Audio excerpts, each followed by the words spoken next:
Hello friends, J90 classes में आपका स्वागत है। अपना टॉपिक डीसी मोटर चल रहा था जिसमें अपने ने कंप्लीट कर ली थी, लेकिन अब इसमें क्या रह गया, डीसी मोटर की गति नियंत्रण। तो अब अपने बात करते हैं डीसी मोटर की गति नियंत्रण।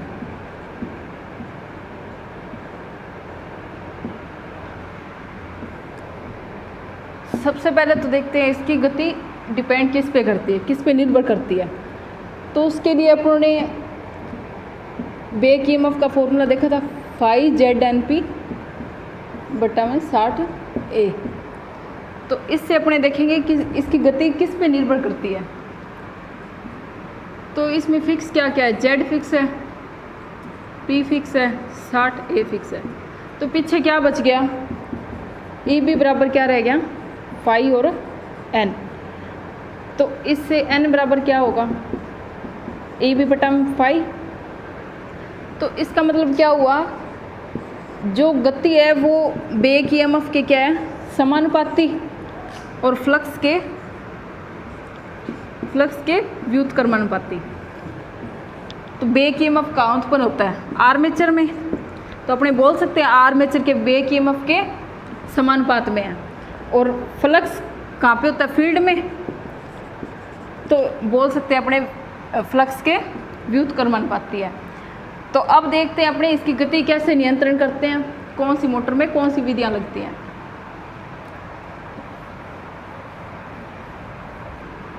तो अपने सबसे पहले बात करते हैं डीसी शंट मोटर, शंट और कंपाउंड।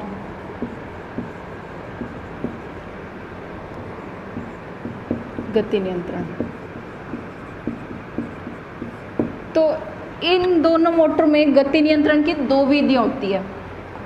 पहली तो होती है आर्मेचर नियंत्रण विधि, आर्मेचर नियंत्रण विधि, और दूसरी आती है फील्ड नियंत्रण विधि, फील्ड नियंत्रण विधि।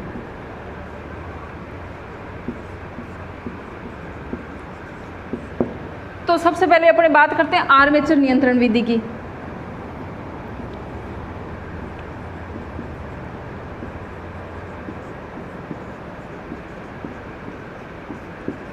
तो इसमें क्या होता है, ये फील्ड वाइंडिंग होगी और आर्मेचर के सीरीज में क्या लगा देंगे, एक वेरिएबल रेजिस्टेंस, या बोल सकते हो आप इसे रियोस्टेट।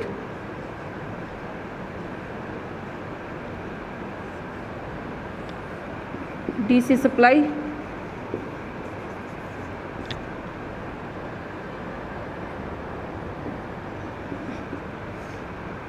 ये क्या है,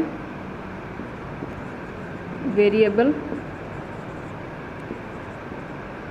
रजिस्टर। परिवर्तित मान का क्या लगा देंगे, यहाँ पे एक प्रतिरोध लगा देंगे, या इसको क्या बोलते हैं, रियोस्टेट। तो अपने क्या करेंगे, आर्मेचर के सीरीज में लगा दिया, तो जिससे क्या होगा, सप्लाई देने पर आर्मेचर में धारा क्या होगी, कम प्रवाहित होगी। आर्मेचर में धारा का मान क्या रहेगा, कम हो जाएगा। आर्मेचर में धारा का मान कम हो जाएगा। इसमें धारा ही कम जाएगी तो वहाँ पे क्या होगा, ईएमएफ कम उत्पन्न होगा। तो अपने ने अभी देखा था एन समानुपाती क्या होता है, ईबी। जहाँ पे ईएमएफ ही कम, बैक ईएमएफ ही कम उत्पन्न होगा तो वहाँ पे क्या रहेगी, स्पीड कम रहेगी, क्योंकि ये दोनों समानुपात में है। तो ईबी कम होने से यहाँ पे स्पीड क्या हो जाएगी, कम। तो अपने कह सकते हैं इस विधि का यूज़ किस लिए करेंगे, गति को कम करने के लिए, गति को कम करने के लिए। तो इससे सिर्फ गति को कम किया जा सकता है, बढ़ा नहीं सकते। तो इसमें क्या होगा, इससे धारा कम हो जाएगी, जिससे ईएमएफ क्या होगा, कम उत्पन्न होगा, और उससे क्या होगी, इसकी गति कम हो जाएगी। तो इसके बाद बात करते हैं फील्ड नियंत्रण विधि की। अब दूसरी आती है फील्ड नियंत्रण विधि। फील्ड नियंत्रण विधि। तो इसमें क्या होता है, ये फील्ड वाइंडिंग है।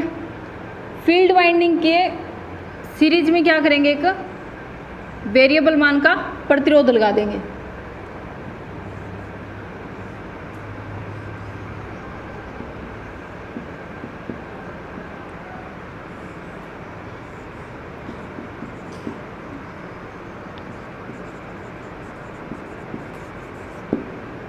ये प्रतिरोध लगा दिया, फील्ड वाइंडिंग होगी, ये आर्मेचर, और यहाँ से डीसी सप्लाई। तो इससे क्या होगा, धारा का मान क्या रहेगा, इसमें प्रतिरोध आ गया पहले, तो इससे क्या होगा, फील्ड में धारा के कम जाएगी। धारा कम जाने से क्या होगा, चुंबकीय फ्लक्स कम हो जाएगा, फील्ड में धारा कम प्रवाहित होगी।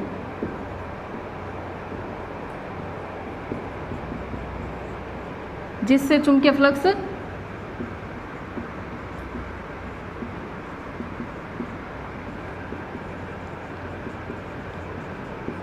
कम उत्पन्न होगा। अब अभी अपनों ने देखा था व्युत्क्रमानुपात क्या होता है फ्लक्स के, तो इसमें धारा ही कम जाएगी, तो यहाँ पे क्या हो, चुंबकीय फ्लक्स कम होगा। चुंबकीय फ्लक्स कम होने से धारा का मान क्या हो, गति क्या हो जाएगी, बढ़ जाएगी। धारा फ्लक्स कम होगा तो गति क्या हो जाएगी, बढ़ जाएगी। तो इस विधि का यूज किस लिए करेंगे, गति को बढ़ाने के लिए।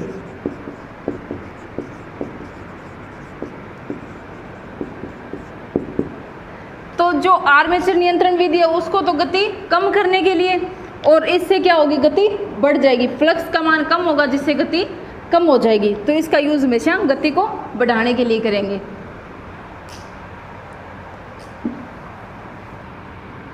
तो अपनों ने शंट मोटर और कंपाउंड के लिए देख लिया। अब बात करते हैं अपने सीरीज के लिए।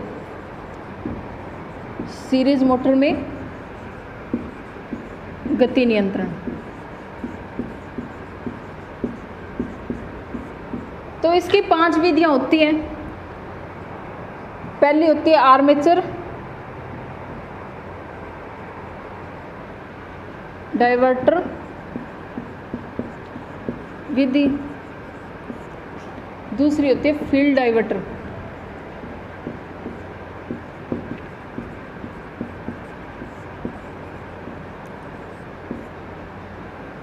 तीसरी आती है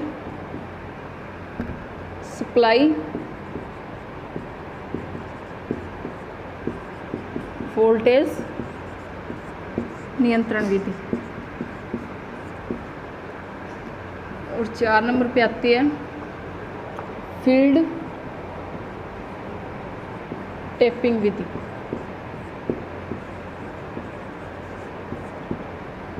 पाँच नंबर पे सीरीज पैरेलल विधि।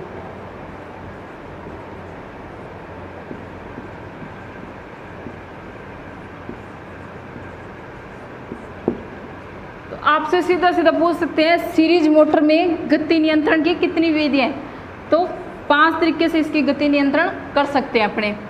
तो सबसे पहले अपने बात करते हैं आर्मेचर डाइवर्टर विधि की। आर्मेचर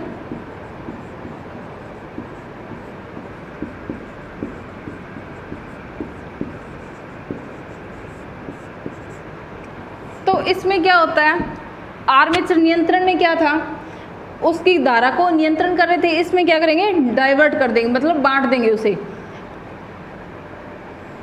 तो सीरीज मोटर की बात हो रही है, आर्मेचर,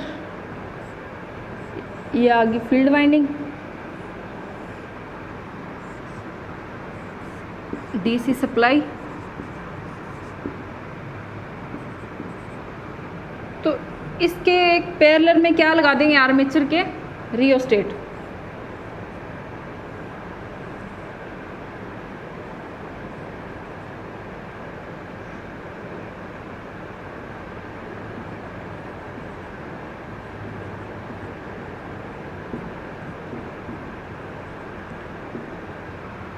तो इससे क्या होगा, जैसे यहाँ से धारा जाएगी तो आर्मेचर में धारा क्या होगी, कम जाएगी, कुछ धारा इधर जाएगी, कुछ धारा इधर जाएगी, मतलब धारा को दो भागों में बांट दिया। तो इसमें धारा क्या जाएगी, कम जाएगी, जिससे यहाँ पे फ्लक्स क्या ईएमएफ क्या बनेगा, बैक ईएमएफ कम बनेगा।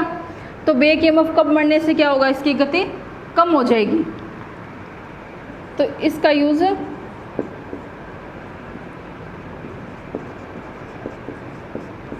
गति कम करने के लिए करते हैं।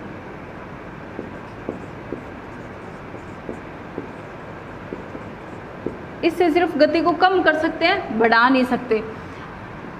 तो इसमें क्या होता है, पावर लॉस ज़्यादा होता है।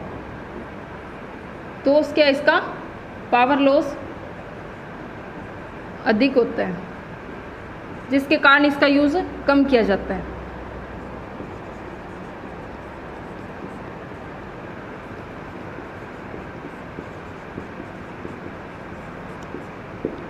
तो इसका यूज़ किस लिए करेंगे, इसकी गति को कम करने के लिए। सिर्फ कम कर सकते हैं, बढ़ा नहीं सकते इससे। अब बात करते हैं फील्ड डाइवर्टर विधि। तो इसमें क्या होगा, armature series field DC supply.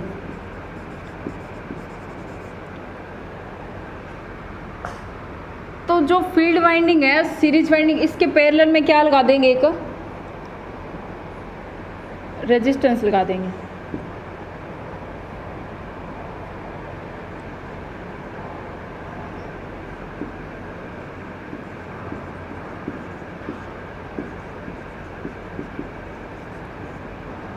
Series के पैरेलल में क्या लगा देंगे, एक रेजिस्टेंस लगा देंगे। अब इससे क्या होगा, दो प्रतिरोध पैरेलल में आ गए। पैरेलल में प्रतिरोध क्या होता है, टोटल प्रतिरोध क्या होता है, कम हो जाता है।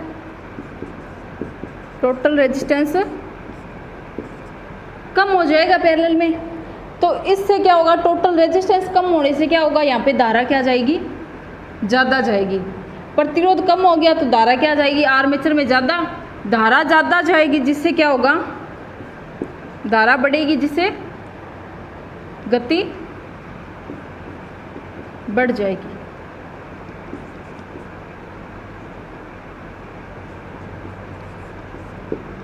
तो पैरेलल में रेजिस्टेंस लगा दिया, जिससे धारा क्या हो जाएगी, यहाँ पे ज़्यादा जाएगी, जिससे इसकी गति क्या हो जाएगी, बढ़ जाएगी। तो अब आता है सप्लाई वोल्टेज नियंत्रण। सप्लाई वोल्टेज नियंत्रण। तो इसमें क्या होगा, नाम से पता चल रहा है, जो सप्लाई आएगी उसे नियंत्रण कर देंगे। तो उसके लिए क्या करेंगे, आर्मेचर फील्ड, और स्टार्टिंग में क्या लगा देंगे, एक प्रतिरोध लगा देंगे।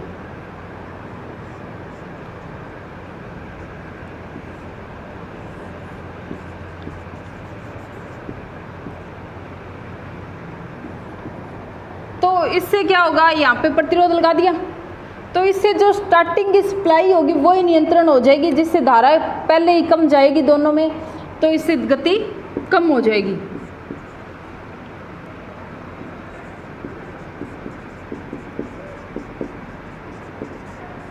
गति कम किसके कारण होगी, इसमें धारा कम जाएगी।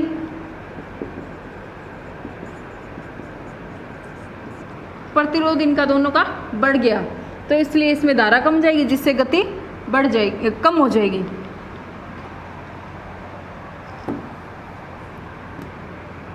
अब आता है फील्ड टैपिंग विधि।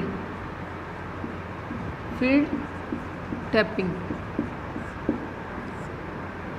तो इसमें क्या करेंगे, जो फील्ड वाइंडिंग होगी, सीरीज फील्ड वाइंडिंग,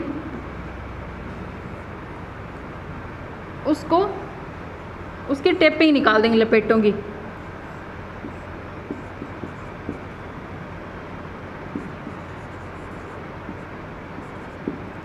तो तो जो ये फील्ड वाइंडिंग होगी इसको क्या कर देंगे, टेपिंग निकाल देंगे, जितने टर्न की अपने को ज़रूरत होगी उतने सेट कर देंगे, मतलब एक रोटरी स्विच से, रोटरी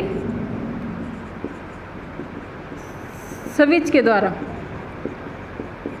इसकी टेपिंग को सेट कर देंगे, जितने को अपने की ज़रूरत होगी उतने इसके टर्न जो होंगे वो यूज़ किए जाएंगे, जिससे धारा को कम और ज़्यादा कर सकते हैं, जिससे स्पीड में परिवर्तन होगा। तो इसमें रोटरी स्विच का यूज़ होगा एक।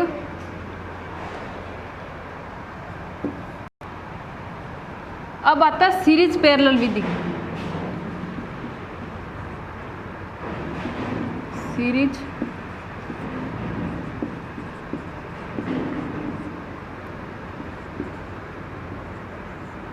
तो इसमें क्या करेंगे, जो सीरीज वाइंडिंग होगी उसको दो भागों में बांट देंगे, जिसको अपने सीरीज और समांतर दोनों में चला सकते हैं। तो उसको किस चलाएंगे, चेंज ओवर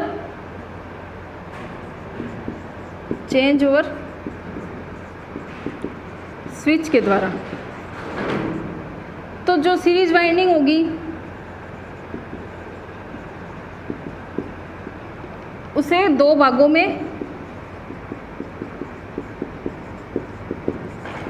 बांट देंगे। दो भागों बांट के क्या करेंगे, पहले तो सीरीज में चलाएंगे। अगर अपने को नॉर्मल गति चाहिए तो उसके लिए क्या करेंगे, सीरीज में चलाएंगे। और जैसे ही अपने को पैरेलल गति चाहिए, गति क्या चाहिए, तेज चाहिए, तो उसके लिए क्या कर देंगे, उनको चेंज और स्विच के द्वारा पैरेलल में कनेक्ट कर देंगे, जिससे इसकी गति क्या हो जाएगी, बढ़ जाएगी। तो ये है सीरीज मोटर की 5 विधियां। तो अब बात करते हैं अपने वार्ड लियोनार्ड विधि। सीरीज की और शंट और कंपाउंड तीनों की देख ली थी अपने विधि कौन कौन सी होती है। तो ये विधि क्या करती है, तीनों मोटरों में काम करती है, तीनों सीरीज और शंट और कंपाउंड, तीनों के लिए इसका यूज़ कर सकते हैं। तो इससे क्या करता है, बाकी मोटरों से क्या होता है, कुछ हद तक अपनी गति कम ज़्यादा कर सकते हैं, लेकिन ये क्या करती है, जीरो से अधिकतम तक गति बढ़ा सकती है। इस विधि से क्या होता है, जीरो से अधिकतम तक अपनी गति बढ़ा सकते हैं। अब ये तो हो गया सीधी दिशा में। अब आता है ये विपरीत दिशा में भी काम करती है। विपरीत दिशा में भी जीरो से अधिकतम तक गति परिवर्तित कर सकती है।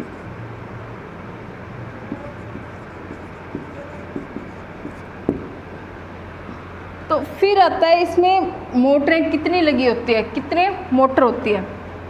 तो इसमें एक होती है 3 फेज मोटर, कौन सी, इंडक्शन मोटर, और एक जनरेटर, डीसी जनरेटर, और जिस मोटर की गति चेंज करनी है। तो मतलब इसमें कितनी मशीनें काम कर रही है, 3 मशीनें काम कर रही है। इसका मेन काम क्या है, जीरो से अधिकतम तक गति ये बढ़ा सकती है, लेकिन ये विपरीत दिशा में भी बढ़ा सकती है। अगर मोटर विपरीत दिशा में चला रहे हैं तो वहाँ पे भी ये क्या करेगी, जीरो से अधिकतम तक गति को बढ़ा देगी। और इसमें मोटर कितनी होगी, 3 फेज डीसी जनरेटर और मोटर। तो जो डीसी जनरेटर से ईएमएफ होगा उसको चेंज करके अपने क्या करेंगे, जिस मोटर की गति चेंज करनी है उसको ईएमएफ देंगे, जिससे इसकी गति चेंज हो जाएगी।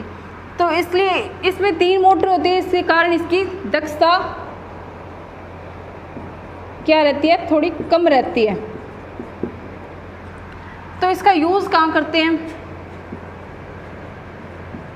इस मोटर का यूज़ कहाँ करते हैं,